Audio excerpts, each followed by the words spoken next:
Вот знаменитый Анталийский водопад Шелале-1. Шелале-2 мы еще не смотрели.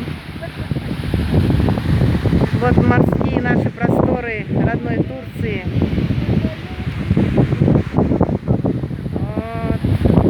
Смотрите, какая красота. Ну, там мужик рыбу ловит. У нас его не видать, наверное. Сейчас я направлю.